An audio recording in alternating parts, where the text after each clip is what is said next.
El sentido del sufrimiento. Cuando uno se enfrenta con una situación inevitable, insoslayable, siempre que uno tiene que enfrentarse a un destino que es imposible cambiar, por ejemplo una enfermedad incurable, un cáncer que no puede operarse, precisamente entonces se le presenta la oportunidad de realizar el valor supremo, de cumplir el sentido más profundo, cual es el del sufrimiento. Porque lo que más importa de todo es la actitud que tomemos hacia el sufrimiento, nuestra actitud al cargar con ese sufrimiento. Citaré un ejemplo muy claro.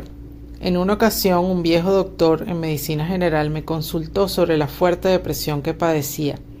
No podía sobreponerse a la pérdida de su esposa, que había muerto hacía 2 años, y a quien él había amado por encima de todas las cosas.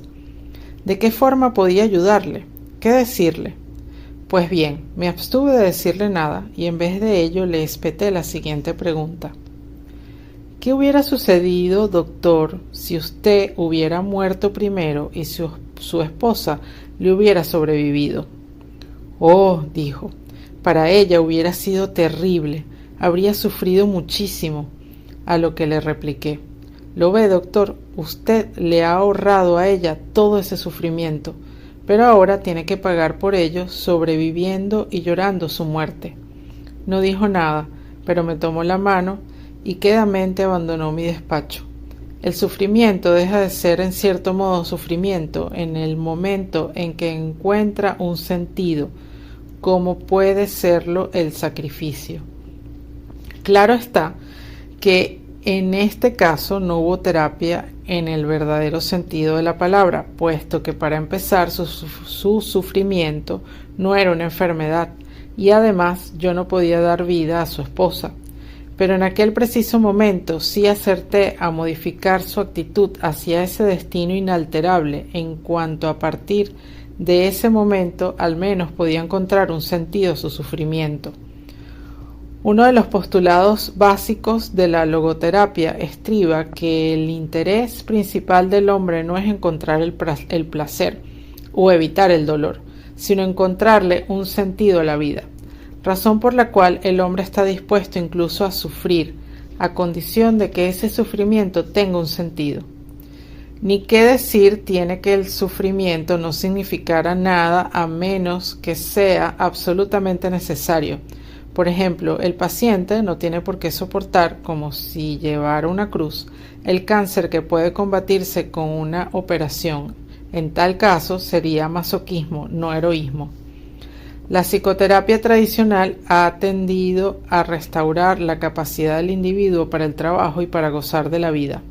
La logoterapia también persigue dichos objetivos y aún va más allá al hacer que el paciente recupere su capacidad de sufrir si fuera necesario, y por tanto de encontrar un sentido incluso al sufrimiento.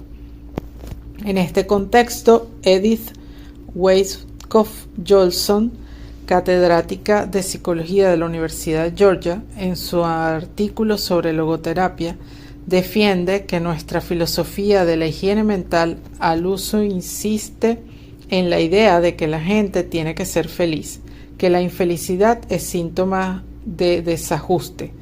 Un sistema tal de valores ha de ser responsable del hecho de que el cúmulo de infelicidad inevitable se vea aumentado por la desdicha de ser desgraciado. En otro ensayo expresa la esperanza de que la logoterapia pueda contribuir a actuar en contra de ciertas tendencias indeseables en la cultura actual estadounidense, en la que se da al que sufre incurablemente una oportunidad muy pequeña de enorgullecerse de su sufrimiento y de considerarlo enaltecedor y no degradante, de forma que no solo se siente desdichado, sino avergonzado además por serlo. Hay situaciones en las que a uno se le priva de la oportunidad de ejecutar su propio trabajo y de disfrutar de la vida, pero lo que nunca podrá desecharse es la inevitabilidad del sufrimiento. Al aceptar el reto de sufrir valientemente, la vida tiene hasta el último momento un sentido y lo conserva hasta el fin, literalmente hablando. En otras palabras, el sentido de la vida es de tipo incondicional, ya que comprende incluso el sentido del posible sufrimiento. Traigo ahora a la memoria lo que tal vez constituya la experiencia más honda que pasé en un campo de concentración. Las probabilidades de sobrevivir en uno de estos campos no superaba la proporción de 1 a 28, como puede verificarse por las estadísticas. No parecía posible, cuanto menos probable, que yo pudiera rescatar el manuscrito de mi primer libro, que había escondido en mi chaqueta cuando llegué a Auschwitz. Así pues, tuve que pasar el mal trago y sobreponerme a la pérdida de mi hijo espiritual. Es más, parecía como si nada o nadie fuera a sobrevivirme, ni un hijo físico, ni un hijo espiritual, nada que fuera mío. De modo que tuve que enfrentarme a la pregunta de si en tales circunstancias mi vida no estaba huérfana de cualquier sentido. Aún no me había dado cuenta de que ya me estaba reservada la respuesta a la pregunta con la que yo mantenía una lucha apasionada, respuesta que muy pronto me sería revelada. Sucedió cuando tuve que abandonar mis ropas y heredé a cambio los harapos de un prisionero que habían enviado a la cámara de gas nada más poner los pies en la estación de Auschwitz. En vez de las muchas páginas de mi manuscrito, encontré en un bolsillo de la chaqueta que acababa de entregarme una sola página arrancada de un libro de oraciones en hebreo, que contenía la más importante oración judía, el Shema Yisrael. ¿Cómo interpretar esa coincidencia sino como el desafío para vivir mis pensamientos en vez de limitarme a ponerlos en el papel? Un poco más tarde, según recuerdo, me pareció que no tardaría en morir. En esta situación crítica, sin embargo, mi interés era distinto del de mis camaradas.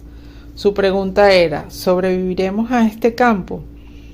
Pues si no, este sufrimiento no tiene sentido.